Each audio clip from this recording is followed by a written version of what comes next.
ओम सर्वमंगल मंगले शिवे सर्वत साधिके शरण्य त्र्यंबके गौरी नारायण नमस्ते। नमस्कार बंधुসকল, মোৰ ইউটিউব চেনেল আস্থা সকলোকে স্বাগত জনাইছোঁ। আজি মই মিথুন ৰাশিৰ বিষয়ে জুলাই মাহটো কেনে যাব চমুকৈ আলোচনা কৰিম। যেহেতু মিথুন ৰাশিতে বহি আছে ৰবি বুধ আৰু বৃহস্পতি, তিনিটা গ্ৰহ। ধনস্থানৰ অধিপতিও যেহেতু আপোনাৰ তৃতীয়ত বহি আছে ভাতৃস্থানত, আৰু ভাতৃস্থানত বহি আছে কেতু, মংগল আৰু চন্দ্ৰ। পাৰিছা আমি আপোনাৰ কৰ্মস্থানৰ বহি আছে ৰাহু, আৰু ভাগ্যত যেহেতু ৰাহু বহি আছে, কৰ্মস্থানত শনি, দ্বাদশত বহি আছে শুক্ৰ। এনেকুৱা আপোনাৰ ৰাশিটো আৰম্ভ হৈছে। গতিকে জুলাই মাহটো গোটেই অশুভ বুলিও ক'ব নোৱাৰি।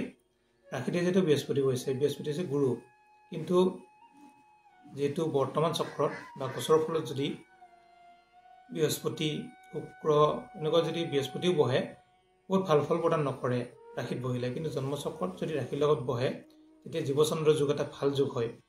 তেনে ক্ষেত্ৰত বৃহস্পতি বহুত শুভ নহয় আপোনালোকৰ।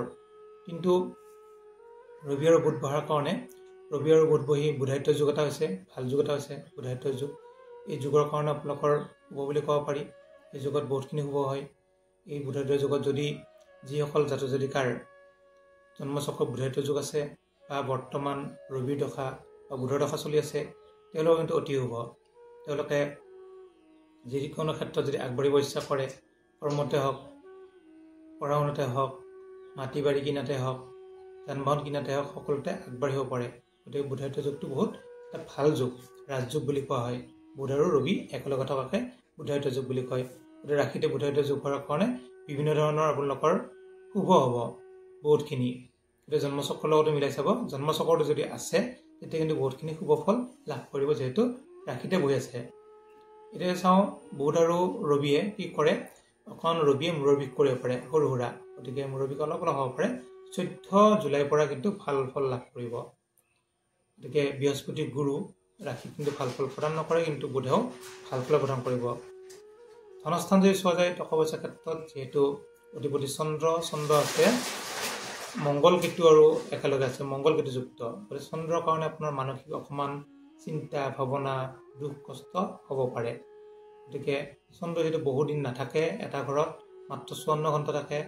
গতিকে মাজে মাজে সৰু সুৰা চিন্তা ভাৱনা হ'ব পাৰে। গতিকে কোনো বেছি চিন্তা কৰাৰ কোনো প্ৰয়োজন নাই, অলপ চাই চিতি চলিব, বেছি চিন্তা নকৰিব। এইটো তৃতীয়ত আছে কেতু, মংগল আৰু চন্দ্ৰ। ভাতৃস্থানত থকাৰ কাৰণে ভাতৃৰ কিছু সৰু সুৰা সমস্যা হ'ব পাৰে। মিথুন ৰাশিৰ জাতক জাতিকাসকলৰ যদি ভায়েক ভনীয়েক আছে, খুৰা ল'ৰা হওক, পেহী ল'ৰা হওক, মামা ল'ৰা হওক, তেওঁলোকৰ কিন্তু সৰু সুৰা তেজৰ সমস্যা, এক্সিডেণ্ট যুগ, পঢ়া শুনা দুখ পোৱা যুগ এইবিলাকত থাকিব। তেওঁলোকক আপোনালোকৰ ভাতৃক অকণমান চাই চিতি চলিব দিব। চাই চিতি চলিলে কোনো সমস্যা নহয়। গতিকে অকণমান ৰিষ্ট আছে, ভাতৃৰিষ্ট, যিহেতু মংগল আছে। আৰু সাহসৰ ক্ষেত্ৰত আপোনালোকৰ অতি শুভ হ'ব। যিকোনো ব্যৱসায় বাণিজ্যত সাহস কৰিব পাৰিব। আপোনালোকে চিন্তা কৰি কাম কৰিব। ব্যৱসায় বাণিজ্যত উন্নতি আছে, যিহেতু সাহসৰ ঘৰো হয় আৰু কমিউনিকেশ্যনৰ ঘৰো হয়। কমিউনিকেশ্যনত যিহেতু কেতু মংগল থাকিল, ইউটিউবাৰ হওক, ছ'চিয়েল মিডিয়া হওক, তেনে ক্ষেত্ৰত যিসকলে দি থাকে, কেতু মংগলৰ কাৰণে কিছু অলপ বাধাৰ সন্মুখীন হ'ব পাৰে। অধিপতি হৈছে ৰবি, পাৰিলে ৰবিৰ প্ৰতিকাৰ কৰিব, তেতিয়া এইবিলাক বাধাবিলাক নোহোৱা হ'ব। যিহেতু আমি ঘৰত যিয়ে বহি থাকক, মালিকক যদি আমি পূজা কৰা হয়, তেতিয়া কিন্তু ভাল ফল লাভ কৰিব পাৰি। এতিয়া আমি চাওঁ আপোনালোকৰ প্ৰাইমাৰী শিক্ষা বা উচ্চ শিক্ষাৰ ক্ষেত্ৰত। প্ৰাইমাৰী শিক্ষাৰ অধিপতি বুধ আছে নিজৰ ৰাশিতে। নিজৰ ৰাশিত থকাৰ লগে লগে যেতিয়া জাতকজনে ধৰ হায়াৰ ছেকেণ্ডেৰী পাছ কৰিছে, মেট্ৰিক পাছ কৰিছে, নিজৰ ইচ্ছা অনুযায়ী ছাবজেক্ট ল'ব পাৰে। নিজৰ ইচ্ছা অনুযায়ী মানে জাতকৰ যিহেতু বুধ বহি আছে নিজৰ ৰাশিত, গতিকে প্ৰাইমাৰী শিক্ষা বা উচ্চ শিক্ষাৰ অধিপতি হিচাপে আপোনালোকে নিজৰ ইচ্ছামতে পঢ়িব পাৰে। মানে কি ল'ব, ছায়েন্স ল'ম নে আৰ্টছ ল'ম নে কমাৰ্চ ল'ম, নিজৰ ইচ্ছামতে জাতক জাতিকাই। গতিকে ছাত্ৰ ছাত্ৰীসকলে নিশ্চয় উচ্চ শিক্ষাৰ ক্ষেত্ৰত বিদেশ ভ্ৰমণ আছে। যিসকলে আজি পাছ কৰিলে, মিথুন ৰাশিৰ জাতক জাতিকাই, আপোনালোকে যদি ইচ্ছা কৰে ঘৰৰ পৰা বহুত দূৰত থাকি পঢ়িব পাৰে, ভাল ফল লাভ কৰিব। যিহেতু আপোনালোকৰ দ্বাদশত শুক্ৰ বহি থাকিল, গতিকে উচ্চ শিক্ষাৰ কাৰণে দ্বাদশত শুক্ৰ কিন্তু ভাল ফল প্ৰদান কৰিব। আপোনালোকে দূৰত যাব ইচ্ছা কৰিলে দূৰত যাব পাৰে। যদি আমি চাওঁ বিবাহৰ ক্ষেত্ৰত, বিবাহৰ অধিপতি হৈছে বৃহস্পতি। গতিকে বৃহস্পতিয়ে আপোনাৰ ৰাশিতে বহি আছে। তেনে ক্ষেত্ৰত ৰাশিৰ পৰা কিছু দৃষ্টিও দি আছে। ৰাশি নিজৰ ৰাশিটো দৃষ্টি দিয়াৰ কাৰণে কিন্তু বিবাহত শুভ। যদি বিয়া বাৰু কৰিব ইচ্ছা কৰে বা আগবাঢ়িব পৰা নাই, বাধা বিঘিনি আছে, আপোনালোকে বৃহস্পতিৰ প্ৰতিকাৰ কৰি লওক। এই মাহত যদি আপুনি প্ৰতিকাৰ কৰে পাৰে গোটেই বছৰৰ ভিতৰত বিবাহ হোৱা 100% চান্স আছে। এই বৃহস্পতি প্ৰতিকাৰ কৰিলেই হ'ল। ভাগ্যৰ কথা যদি আমি চাওঁ, ভাগ্যতে বহি আছে ৰাহু যদি ভাগ্যত বহে, যিহেতু নিজ হৈ আছে, ভাগ্যত অকণমান খেলি মেলি, অকণমানৰ কাৰণে আপোনাৰ কিবা এটা সমস্যা হ'ব পাৰে সৰু সুৰা হঠাতে। তেনেকুৱা ৰাহুৰ প্ৰতিকাৰ কৰি ল'ব, ভাল ফল লাভ কৰিব। অধিপতি হিচাপে যিহেতু শনিয়ে কিন্তু আপোনালোকক ভাল কৰিব, যিহেতু কৰ্মস্থানত বহি আছে, কৰ্মত উন্নতি হ'ব।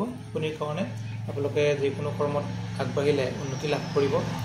যদি যিসকলে ITI IIT কাৰিকৰী বিভাগত চাকৰি কৰি আছে বা কাম কৰি আছে বা কাম কৰিম বুলি আৰম্ভ কৰিম বুলি ভাবিছে, তেওঁলোকে কৰিব পাৰে। হাৰ্ডৱেৰ দোকানত আপোনালোকে যদি কৰিব ইচ্ছা কৰে, হাৰ্ডৱেৰ দোকান দিব পাৰে, শিলৰ ব্যৱসায় কৰিব পাৰে। এইবিলাক কিন্তু ভাল ফল লাভ কৰিব শনিৰ কাৰণে।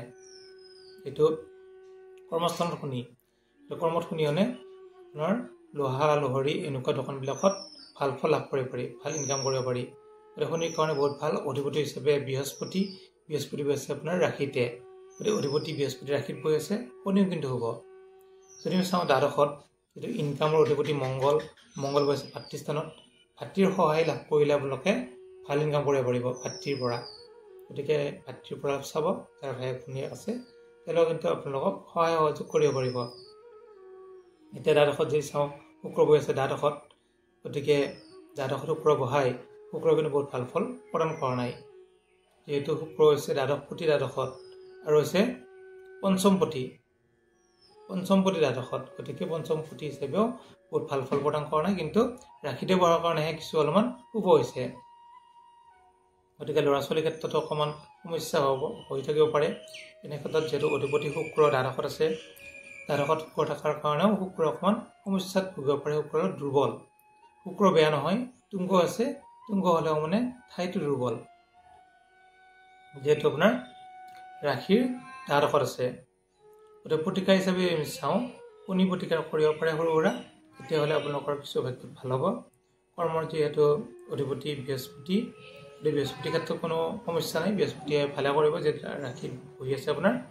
আৰু যদি আমি চাওঁ তেতিয়াহ'লে কেতু মংগল চন্দ্ৰ, যদি আপোনাৰ ভাতৃ ভগ্নীৰ কিছু সমস্যা আছে, আপোনালোকে মংগলৰ প্ৰতিকাৰ কৰক, তেতিয়া কিন্তু ভাতৃৰ বেমাৰ আজাৰবিলাক ভাল হ'ব। আৰু যদি কিবা সুধিবলৈ থাকে আপোনালোকে সুধিব পাৰে। ধন্যবাদ।